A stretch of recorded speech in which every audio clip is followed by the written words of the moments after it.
بسم اللہ الرحمن الرحیم۔ السلام علیکم، میں ہوں آپ کا میزبان ساجد گوندل۔ آج 14 مئی ہے سال 2022۔ آج دن بھر سیالکوٹ میں ضلعی انتظامیہ اور پی ٹی آئی کے ورکرز کے درمیان آنکھ مچولی جاری رہی۔ مریم نواز کی چال الٹ گئی ہے، بنی گالا فارمولہ بالآخر کامیاب ہوا ہے۔ جلسہ روکنے کا پلان کس نے اور کیوں بنایا؟ سارا پاکستان اب سیالکوٹ بن چکا ہے۔ عمران مخالف ایک رنگ باز صحافی کو وزیر بنا دیا گیا ہے۔ اسی سے ہم ویڈیو کا آغاز کریں گے۔ امید کروں گا کہ آپ سماعت کرنے کے بعد ہمیشہ کی طرح اپنے قیمتی فیڈ بیک سے ضرور آگاہ کریں گے۔ پاکستان کے ٹی وی چینلز اور اخبارات سے تعلق رکھنے والے بہت سارے صحافی، جس کے اندر خاص طور پر احمد میر اور ان سمیت ایک پورا طبقہ ملامتی ہے، جو پی ٹی آئی کی حکومت کا بڑا شدید ناقد رہا ہے، جو عالمی سطح پر مہنگائی تھی اس کو اس وقت وہ ماننے کے لیے تیار نہیں تھا۔ جب پیٹرولیم پرائسز کے اندر اضافہ ہوتا تو وہ کہتے پیٹرول بم گرا دیا، لیکن آج کل ہم دیکھتے ہیں ان کی ٹون بدل گئی ہے۔ وہ اب مہنگائی کی فضیلتیں بیان کرتے ہوئے تھکتے نہیں ہیں، بتاتے ہیں بین الاقوامی مارکیٹ کے اندر بڑی چیزیں مہنگی ہو رہی ہیں، اسی کا اثر پاکستان کے اندر پہنچ رہا ہے۔ آج حامد میر نے تو یہ بھی بتایا کہ بھارت کے اندر جو ہے بھارتی کرنسی بھی ڈالر کے مقابلے میں اس کی ویلیو کم ہوئی ہے، تو اس کا مطلب ہے کہ پاکستان کے اندر بھی ڈالر اگر کم ہو رہا ہے تو یہ بھی بین الاقوامی اثرات کے تحت ہے۔ کتنی بددیانتی ہماری صحافت کے اندر چھائی ہوئی ہے، اور یہ وہ لوگ ہیں جو شام 7 بجے سے لے کر 11 بجے تک پوری قوم کے نقائص نکالتے ہیں، سب کو بتاتے ہیں کہ اس پارٹی نے بھی کرپشن کی ہے، اس نے بھی یہ کیا ہے۔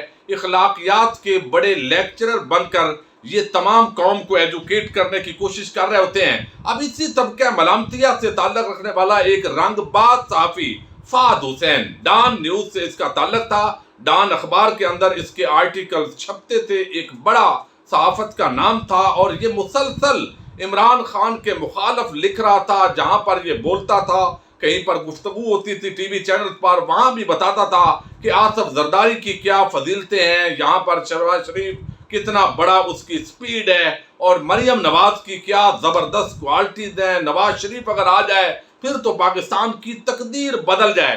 جس طریقے سے وہ جانبدارانہ صحافت کر رہے تھے، پتا چلا کہ نجم سیٹھی کو پی سی بی کا چیئرمین بنا دیا جائے گا، ان کی بیگم کو صوبائی وزیر بنا دیا جائے گا۔ اس سے پہلے بھی بہت زیادہ جو صحافی تھے ان کو مختلف ادوار کے اندر نوازنے کا جو سلسلہ ہے، وہ سب سے زیادہ جو ہے وہ ہم نے دیکھا ہے نون لیگ کے پاس یہ گور ہے کہ کوئی جج ریٹائرڈ ہو اس کو بھی عام ذمہ داری دیتے ہیں، کوئی جنرل ریٹائر ہو اس کو بھی ذمہ داری دیتے ہیں، کوئی صحافی ہو اس کو بھی کہیں نہ کہیں اکاموڈیٹ کرتے ہیں۔ یہی وجہ ہے کہ جب کوئی بھی مافیا آپریٹ کرتا ہے تو اس کا طریقہ واردات یہی ہوتا ہے، ہر طبقہ پھر ان کو چھڑانے کے لیے جب ان کے کرپشن کیسز کے اندر ہوتے ہیں تو صحافی ٹی وی کی سکرینیں سنبھال لیتے ہیں، اخبارات کے صفحے کالا کرنا شروع کر دیتے ہیں، بین الاقوامی برادری کے سامنے انسانی حقوق کی پامالی کا رونا شروع کر دیتے ہیں۔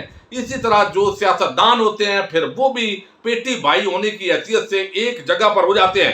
یہ فہد حسین جو ہے یہ مشاہد حسین سید کے رشتہ دار ہیں، اور بالآخر ان کو نوکری دے دی گئی ہے، یہ معاون خصوصی بنا دیا گیا ہے وزیر اعظم شہباز شریف کا۔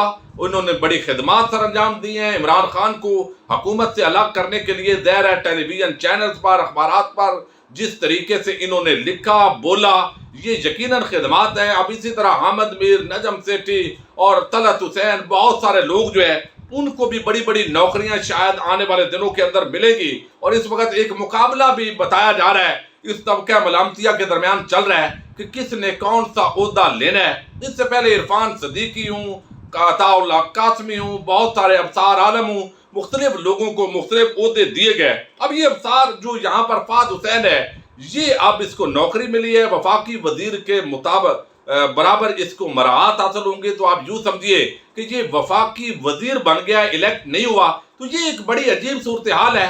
یہاں پر مشتاق منہاس جیسے بڑے جو مسخرے ٹائپ لوگ ہیں وہ بھی صحافت کے لبادے کے اندر، نون لیگ کے اندر وہ شامل ہوئے، وزیر بھی رہے۔ اب اس طرح یہ جب چھوڑیں گے تو پھر صحافی بن جائیں گے، جیسے ابصار عالم ہے، جب اس کو کوئی مسئلہ بنا تو وہ صحافی بن کر سامنے آ گیا۔ ویسے اس نے کہا میرا کوئی یہاں صحافت سے تعلق نہیں ہے، میں تو نون لیگ کا جو ہے وہ کارندہ بن چکا ہوں۔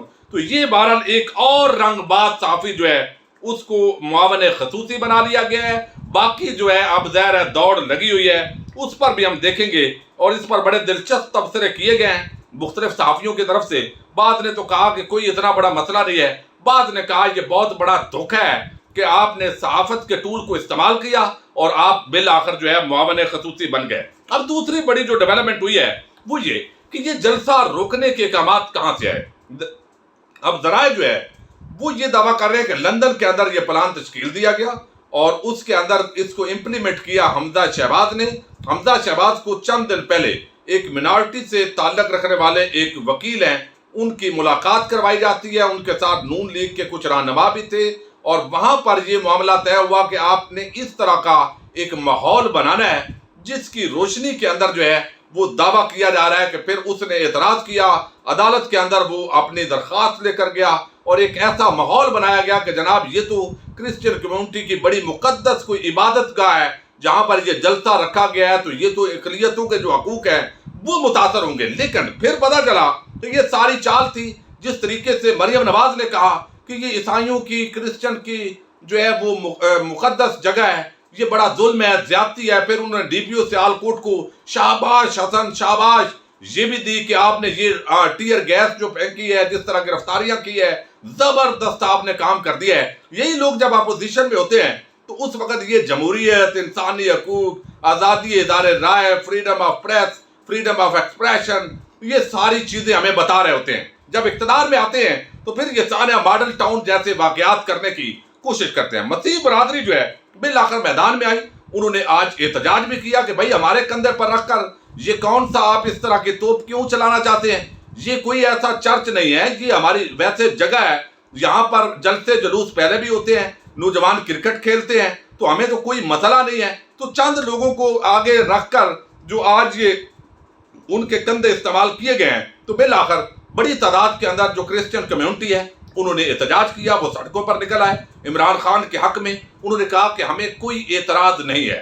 دوسری طرف جگہ چونکہ جلسہ گاہ کی تبدیل ہو گئی تھی، لیکن اس کے ساتھ ہی مسیح رہنما جو ہے انہوں نے بتایا کہ سیالکوٹ کنونشن گراؤنڈ کوئی مذہبی مقام نہیں ہے، ایسے گراؤنڈ کو مقدس کہہ کر مقدس مقامات کی توہین نہ کی جائے. اس کے ساتھ ہی بتایا گیا، حقوق گل مسیح نے اپنے بیان میں کہا کہ انتہائی دکھ ہے کہ ہمارے کچھ سیاسی ساتھی مذہب کارڈ استعمال کر رہے ہیں اور ملک میں مسیح برادری اور مسلمانوں کو لڑانے کی سازش ہو رہی ہے. اور ساتھ ہی انہوں نے کہا کہ جو مسیح برادری ہے ایسے انتشار پھیلانے والوں کو مسترد کر دے، ایسی باتوں اور سازشوں میں نہ پڑے. سیالکوٹ کنونشن گراؤنڈ کوئی مذہبی مقام نہیں اور کسی چرچ کا بھی حصہ نہیں. مسیح برادری پاکستان بھر میں اپنی عبادت کے لیے گراؤنڈ لیتی ہے، اس کا مطلب یہ نہیں کہ یہ گراؤنڈ مقدس ہو گئے. اب اسی طرح اور جو مسیح رہنما ہے انہوں نے بھی بات کی، اور جو مریم کا پورا ایک پلان تھا وہ بڑا ایک زناٹے دار تھپڑ کے ساتھ انہوں نے لٹایا ہے. اور پتہ چلا ہے کہ مسیح برادری کی جو اکثریت ہے وہ تو عمران خان کے حق میں ہے، سڑکوں پر بھی نکل آئی ہے، اسٹیٹمنٹ دینا بھی شروع کی ہے. تو پھر چند لوگوں کے بیانات جو ہیں وہ حامد میر اور اس طبقے کے لوگوں نے بھی چلانے کی کوشش کی. اب زبردست بات یہ ہوئی کہ یہاں پر جو ہے پلان جو بتایا جا رہا ہے، جس کا ذکر کیا عثمان ڈار نے بھی، اور ہمیں بھی صبح نظر آیا کہ شاید یہ کوئی سانحہ ماڈل 2 قسم کا پلان حکومت بنانے کی کوشش کر رہی ہے تاکہ خوف و ہراس پھیلایا جائے اور لانگ مارچ جو ہے وہ آگے نہ بڑھے اور لوگ ڈر جائیں، ایک اس طرح کا ماحول پیدا ہو، اس کو جواز بنا کر کہا جائے کہ یہ غنڈہ گردی ان کی تھی لہذا انہی پر ڈال دیا جائے، جیسے وہاں پر تحریک منہاج القرآن کے لوگوں پر ڈالنے کی کوشش کی تھی لیکن وہ کامیاب نہیں ہوئے تھے. اب دوسری طرف جو ہے یہ پوری چال الٹی ہے بنی گالا فارمولے سے. بنی گالا فارمولہ کیا ہے؟ بنی گالا فارمولہ یہ ہے کہ وہاں فیصلہ کیا گیا آج ہنگامی اجلاس کے اندر کہ ٹکراؤ نہیں کرنا، چونکہ اس وقت یہ جو امپورٹڈ حکومت ہے یہ چاہے گی کہ ٹکراؤ ہو. پہلے انہوں نے مسجد نبوی کی توہین کا معاملہ اٹھایا، کبھی کسی مسئلہ اٹھایا، حالانکہ یہ وہ لوگ ہیں کہ مریم جب بہاولپور گئی تو مسجد کی چھت پر رکھ کر باقاعدہ میوزک چلایا گیا. تو اس وقت نہ مولوی صاحب جو ساتھ تھے تقریر کرنے والے فضل الرحمان ان کو توہین مسجد نظر آئی، نہ کسی اور کو نظر آئی. تو اب یہاں پر جو ہے وہ یہ بڑی صورتحال مختلف ہوئی. بنی گالا کے اندر یہ پلان پایا کہ جناب ٹکراؤ کی طرف نہیں جانا، چونکہ یہ حکومت چاہے گی کہ ہم مشتعل ہوں، ٹکراؤ کی طرف جائیں، پتھراؤ کریں، آگے سے مزاحمت ہو، لہذا کوئی بات نہیں، اگر گرفتاریاں ہو گئی ہم متبادل جگہ پر ارینجمنٹس کریں گے.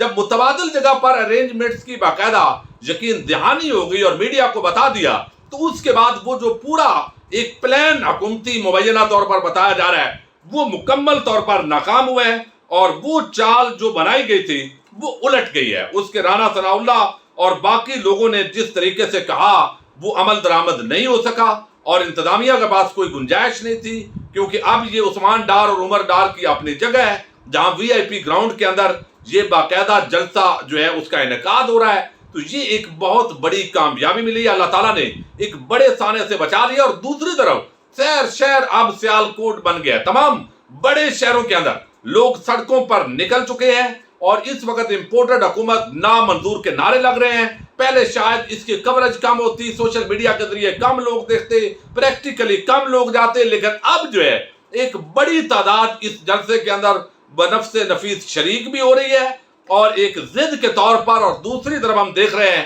کہ یہاں پر پورے پاکستان کے اندر اس پر باقاعدہ احتجاج کا سلسلہ شروع ہوا ہے۔ تو یہ لانگ مارچ کی ایک ریہرسل جو ہے وہ آج خود ہی نون لیگ نے کروا دی ہے۔ کوشش تو ان کی یہی تھی کہ تھوڑا بہت ہراس کریں گے تو لوگ نہیں آئیں گے، لیکن اس وقت جو گراؤنڈ ہے وہ ایک بڑی تعداد وہاں پر پہنچ چکی ہے، اور 10 بجے کے قریب جب یہ ویڈیو پبلک ہوگی تو اس وقت تک عمران خان جو ہے وہ بھی مجمع سے خطاب کر رہے ہوں گے۔ بہرحال حالات کو تناؤ کی طرف اس وقت جو لے جا رہی ہے وہ حکومت ہے۔ دیکھتے ہیں آنے والے دنوں کے اندر جو ہے وہ یہ سارا معاملہ کہاں پر پہنچتا ہے۔ اللہ تعالیٰ آپ کا حامی و ناصر ہو۔ السلام علیکم۔